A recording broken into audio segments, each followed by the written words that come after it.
So our next speaker for the day is Prema Suresh, Head of Inclusion and Diversity, Culture and Change, Airbus. Welcome, Prema. The stage is all yours. Sorry, I realized I was on mute. So, hi Nikita, good afternoon, everyone. Very happy to be with you all today afternoon. I'll quickly start sharing my screen. Very quick intro. So, myself, Prema, been with Airbus for 9+ years now. I've been enjoying my journey here. Um, I'm also a returnee. So, back 9 years back when I joined Airbus, I was coming back from my break. So, back then to now, if I see, there's a lot of thing that's gone into, and I've seen Airbus growing in its presence and numbers.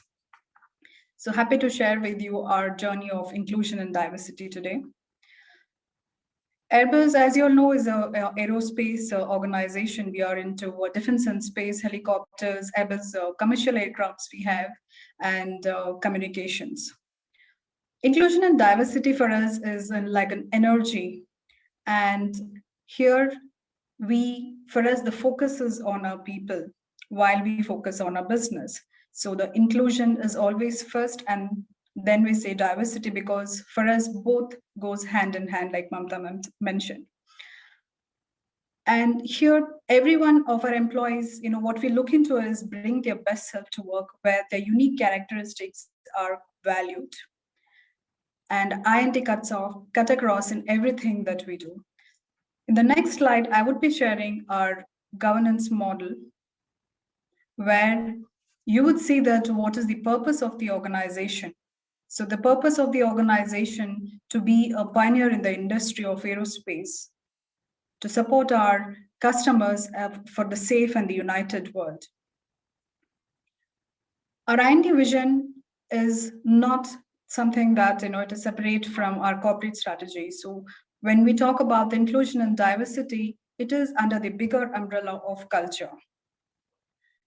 And everything that we do at Airbus, we try to integrate to in the people aspect of it, our business sustainability part, and the way we conduct business that includes the ethics and compliance or the integrity part of it. So what is our IND vision? So IND vision is to be a leading employer of choice, where not only we cater to the unique products that we make, but ensure that we provide to our employees a safe and healthy organization in terms of being inclusive while creating value for our customers, and how do we give back to the society at the same time.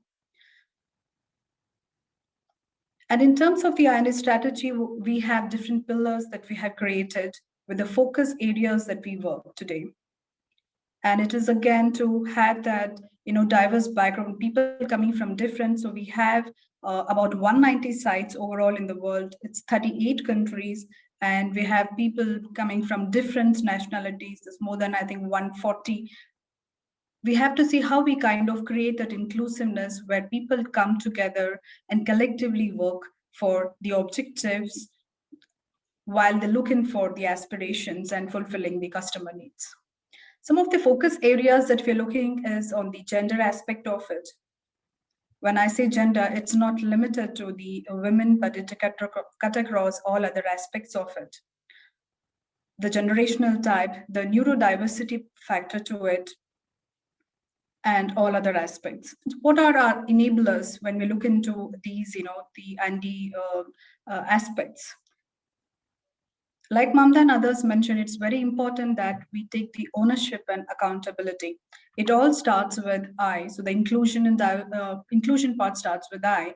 And when you work in a group, how you kind of live by it. So it's not about only what we talk, how you imbibe it and you see it across.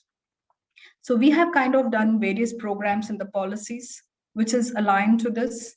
And one of our key enablers is also the employee resource groups that we have in the organizations. It's not only about the top-down approach. There is a very good assimilation of our leadership as well as the bottom-up approach. Together we work and see how we can kind of create this while we focus on innovation and our products. So considering all this, we have also created a very good learning ecosystems in the organization. It's not limiting to, the gender of women, but to the entire aspects of it. Here we see how people in their aspirational ladder move to different levels, but it is with the pace that the employee or they choose to move into different directions. So moving on, in my next slide, I'm sharing with you all some of the core topics that we are working. So under the inclusion and diversity pillar, we have different focus topics, and one being the build inclusive environment. When we say build inclusive environment, we try to see how we create that inclusive space in the organizations by not only giving them the workshop to ensure that they get this experience while they work with us. One of the recent initiative that we had kind of deployed was the inclusion tree, where we asked employees to speak up and share with us how they feel included in the organization, what are the aspects that's going good for them. So the trees were built in across the organization where people could choose the leaves and say that, okay, hey, if I see that I feel included, I say green leaf. And if it's something that I see there needs to be an increment, I say brown. So we kind of collected the feedback and see how we can kind of improve. So one of the aspects why to build the culture, we also, focus on the speak up aspect and the feedback culture, where every employee is encouraged to kind of share their ideas and speak about what is that the change that they want to bring in the organization, and we link this and integrate into the change aspects that we want to bring in the organization. And the next pillar that we have is called balance for business, BFB. Why balance for business? We call balance for business because it's not about only the women or particular function of it, but both men, women across different genders come together and they work in harnessing our Airbus culture and ensure that they bring in that engagement. What are the different unique programs and initiatives that can be kind of created to have a great place to work culture? And we also work on the STEM part of it. When we say why STEM, you must be thinking, Airbus being an aerospace organization, if you look at the number of women that we want to hire, if you get into the study aspect of it, not many of them opt for the STEM topics. So we did this study and found that it's not only about, we address at the institutional level, but even much below that. So we have partnered with girls schools as well as the underprivileged schools to create that awareness on the STEM education and see how we can support them to kind of take in the STEM topics in the later years of their education.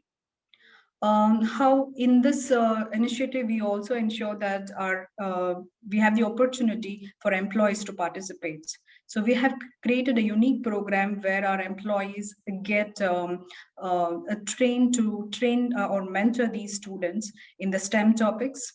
And this also gives pride for our employees that over and above the work that they do, they get to partner with the students to create that awareness and support them in their development journey.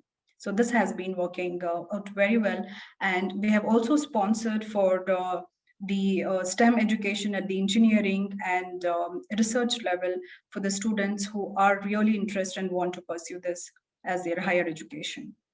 We also have the Women India Networks, the group that we has very closely knitted across the globe in different sites. So they come together and then share their the best practice and the learnings, and they ensure that how they create the empowerment among them, confidence, and how they can learn from each other and channel their the development path.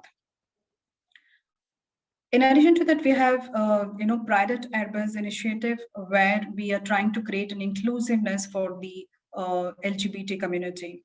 We're trying to see how we can kind of focus on creating an inclusive environment. We are taking baby steps there. And trying to see what are the best practices that's available in the industry, so we can kind of imbibe them. On the right-hand side, you will see some of the few initiatives that I have mentioned here where we are kind of currently undergoing.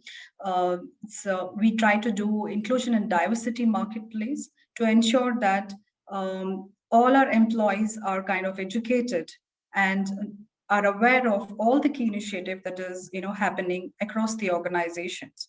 So a dedicated marketplace is created for employees to experience this, and they get to participate and volunteer for different programs. We also conduct the sensitization trainings on the unconscious bias, stereotyping, microaggressions. There's a lot that we do during the other informal gatherings in the form of the skit or the drama, so employees get to see what is that they experience and what are the few microaggression they may be kind of ignoring, that have to be consciously practicing not to do it.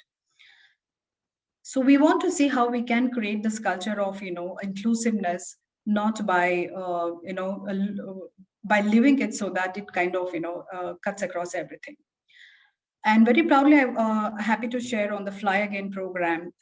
It's a women returnee program. And the uniqueness of the Fly Again program is that when we were designing, we kind of, crafted this in the approach of the design thinking, where we met our HRBPs, our recruiters, and the women returnees who are in the organization. We also try to learn from the best practices in the industry to see that what is that we can learn and create that ecosystem and culture for the returners when they join us. Happy to share that the pilot phase went very well. Now we have launched our season 2. The uniqueness of this program is that we do not offer a temporary or the internship kind of an employment, but we offer them a full-time employment.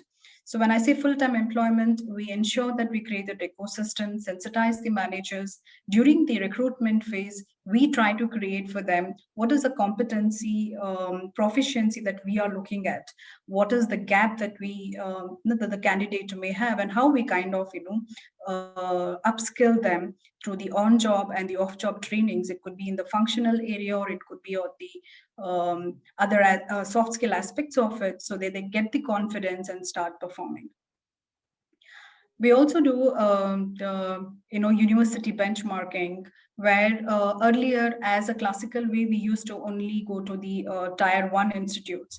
So we have kind of done the benchmark exercise and try to go to the other universities and the girl institutions to see that how we can kind of promote the aerospace industry, and see how we can attract and create that pool within the ecosystem.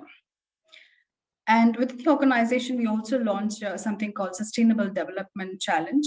And many of our employees come back and participate in these sustainable challenges, where they come out with great ideas, how we can give back to the society in terms of different solutions and the innovation ideas that they give us. And we see how we can sponsor them and support, be it could be in the education field, be it could be on the other aspects of the environmental savings, or the control that we create.